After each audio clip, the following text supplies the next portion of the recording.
Hello दोस्तों, welcome to my channel. आज हम पढ़ेंगे यूएनओ के बारे में। मतलब यूएनओ का इतिहास, भूगोल सारा कुछ जान जाएंगे। पर ये हमारी फर्स्ट वीडियो है, सेकंड वीडियो भी इसकी आएगी। तो चलिए शुरू करते हैं। पहला क्या है? यूएनओ। तो यूएनओ का हमको क्या जानना है? सबसे पहले फुल फॉर्म। यूएनओ का फुल फॉर्म क्या होता है? United Nation Organisation, U N I T, United Nation Organisation. UNO का फुल फॉर्म क्या होता है? United Nation organisation. 20 जनवरी 1945 को इसकी स्थापना हुई थी। 20 जनवरी 1945 को यूएनओ की स्थापना हुई थी। कहां पर? इसका मुख्यालय है न्यूयॉर्क में। और अभी वर्तमान में इसके अध्यक्ष कौन है? तो एंटोनियो गुटेरस है। सबसे पहले ये समझेंगे यूएनओ की स्थापना क्यों की गई। यूएनओ की स्थापना क्यों की गई? तो यूएनओ की स्थापना की गई कि दुनिया में जो सेकेंड वर्ल्ड वार हो गया, इसके बाद अब थर्ड वर्ल्ड वार नहीं हो। मतलब दुनिया में शांति सुरक्षा के लिए यूएनओ की स्थापना की गई थी। ठीक है, नेक्स्ट देखते हैं। अच्छा, यहाँ पर से एक भी क्वेश्चन और आ जाता है। यूएनओ का मुख्यालय कहाँ है? न्यूयॉर्क में है। एंटोनियो गुटेरस पुर्तगाल के हैं, जो अभी अध्यक्ष है। और कभी कभी क्वेश्चन आता है कि न्यूयॉर्क के मैनहट्टन द्वीप पर है। कौन से द्वीप पर है? न्यूयॉर्क के मैनहट्टन द्वीप पर है यूएनओ का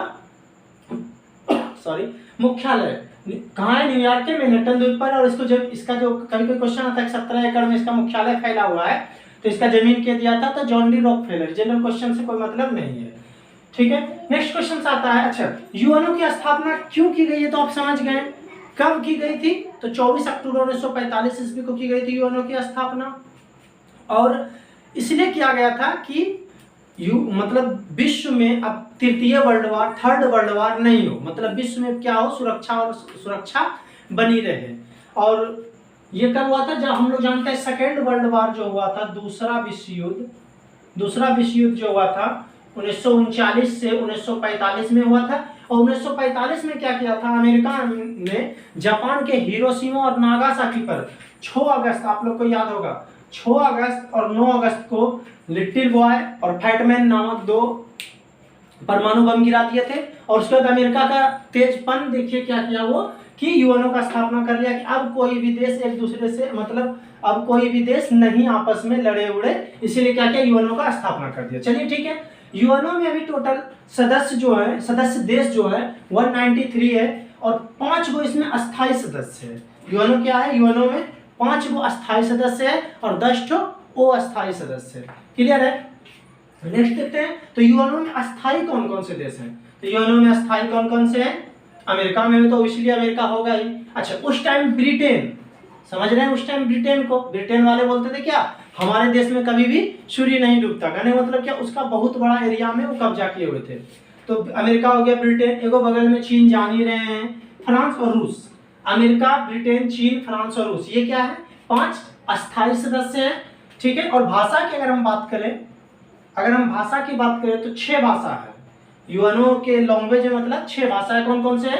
अंग्रेजी है, फ्रेंच है, चीनी है, अरबी है, रूसी है, स्पेनिश है। लेकिन क्वेश्चन क्या आता है? यूएनओ की कार्यकारी भाषा क्या है? यूएनओ की कार्यकारी भाषा क्या है? तो बस आपको ये देखना है, अंग्रेजी और फ्रेंच। यूएनओ की कार्यकारी भाषा क्या है? अंग्रेजी और फ्रेंच है। वैसे तो मतलब हम लोग के नेता जाते हैं, कभी कभी हिंदी भी बोल आते हैं वहाँ पर। अभी 3 नेता हमारे ऐसे हैं जो यूएनओ में हिंदी में भाषण दिए हैं।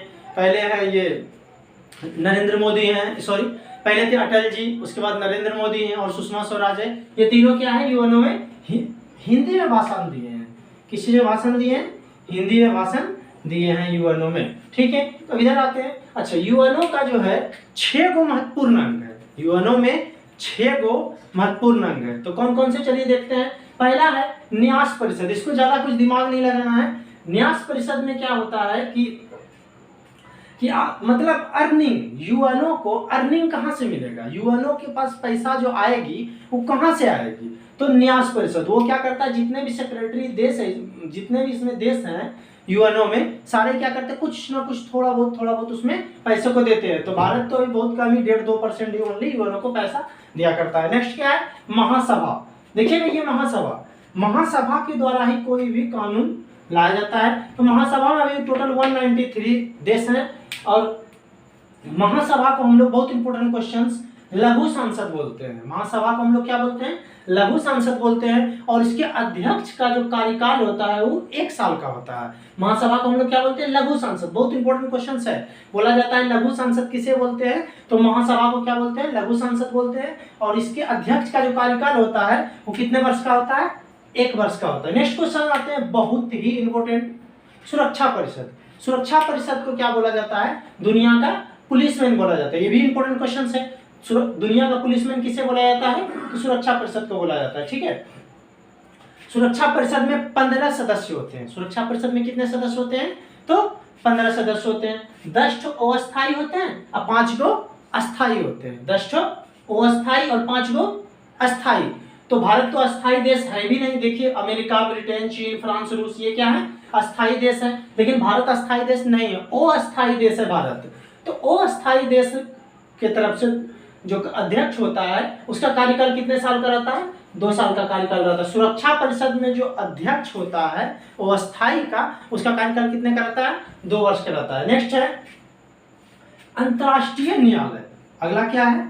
अंतर्राष्ट्रीय न्यायालय। अच्छा, इससे इंपॉर्टेंट क्वेश्चन ये है कि अंतर्राष्ट्रीय न्यायालय का मुख्यालय कहाँ है? तो द हेग में है। अंतर्राष्ट्रीय न्यायालय का मुख्यालय कहाँ है? द हेग में है। इसमें टोटल 15 जज होते हैं। अंतर्राष्ट्रीय न्यायालय में टोटल कितने जज होते हैं? 15 जज होते हैं। और प्रत्येक जज का कार्यकाल कितने का होता है? तो 9 साल का होता है। अंतर्राष्ट्रीय न्यायालय में कितने हैं टोटल जज? 15 जज होते हैं और प्रत्येक जज का कार्यकाल कितना होता है? 9 साल का होता है। नेक्स्ट है सचिवालय। अगला है सचिवालय। और फिर लास्ट क्या है?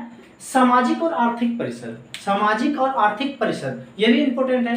सामाजिक और आर्थिक परिषद में क्या होता है कि समाज को कैसे चलाना है, समाज को कैसे चलाना है, कैसे सारे बच्चे को देखना है, पूरे वर्ल्ड के बच्चे को देखना है, कैसे पूरे वर्ल्ड के लेबर को देखना है, यही सब इसमें देखा जाता है। तो इसकी कुछ संस्था भी है, जैसे ILO है, इंटरनेशनल लेबर ऑर्गेनाइजेशन है, FAO है, फूड ऑर्गेनाइजेशन, मतलब कि खाना से रिलेटेड है, मतलब सब क्या खाएगा, कैसे कमाएगा, तो ये सब इसकी क्या है, कुछ शाखा है। जैसे यूनिसेफ है, यूनेस्को है, सब क्या है? सामाजिक और आर्थिक परिषद का ही शाखा है।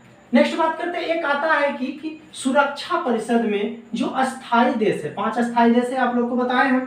सुरक्षा परिषद में कितने देश हैं? तो 5 गो अस्थायी देश है। 5 अस्थायी देश के पास एक पावर होता है, 5 अस्थायी देश के पास एक पावर होता है जिसको हम लोग बोलते हैं वीटो। अब ये वीटो क्या है?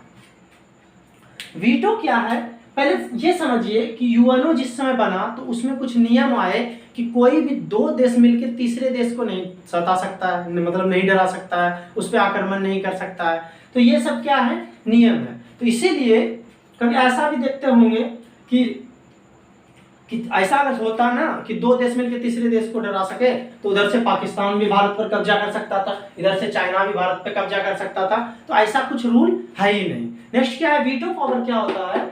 अगर दुनिया, मतलब पूरे वर्ल्ड जिसमें 193 जो देश हैं, इस देशों के कोई भी प्रमुख इस पे कोई क्वेश्चंस उठाता है तो ये 5 देश, समझिएगा, जो अस्थायी है, ये 5 देश का उसमें क्या होना चाहिए, मतलब हामी होना चाहिए कि नहीं ये ठीक बात है। अगर वो 5 में से कोई भी एक देश बोल दे कि नहीं ये गलत बात है, नहीं ये गलत बात है, इस पे क्या कर सकती है, वो वीटो लगा सकती है। ठीक है, तो फिर अगर वो वीटो लगा दिया तो फिर वो क्वेश्चन ही खत्म हो गया। नेक्स्ट आप देखिए, यूएनओ में भारत को भी अस्थायी सदस्य बनाया जा सकता है, पर प्रॉब्लम क्या है, बाकी जो है अमेरिका ठीक है, ब्रिटेन सही है, चीन, सॉरी यही तो, फ्रांस सही है, रूस सही है, लेकिन चीन क्या करता है, कभी भी इस पे सिग्नेचर, मतलब चीन अपना व्यक्तित्व तो बोलता ही नहीं है क्या भारत भी मतलब अस्थायी सदस्य होना चाहिए, क्योंकि चीन जानता है अगर भारत अस्थायी सदस्य हो गया तो फिर चीन के बराबर में आ जाएगा। नहीं देखिए, अभी भारत नीचे, चाइना ऊपर है, अगर अस्थायी बन गया तो क्या हो जाएगा, भारत और चीन बराबर हो जाएगा, और अगर बराबर हो गया तो फिर समझिए चीन का तो कुछ दाल नहीं गलने देगा। इसलिए क्या है, चीन हमेशा का हमेशा क्या करता है, टांग अड़ा रहा है भारत में कि भारत अस्थायी सदस्य नहीं हो। चलिए धन्यवाद, इस वीडियो में इतना सा ही। अगर आपको ये वीडियो अच्छा लगा हो तो लाइक करें, शेयर करें, सब्सक्राइब करें। धन्यवाद। और इसका सेकंड पार्ट आने वाला है तो बहुत जल्दी आप उसको देखें, अपना प्यार दें। थैंक्स, जय हिंद।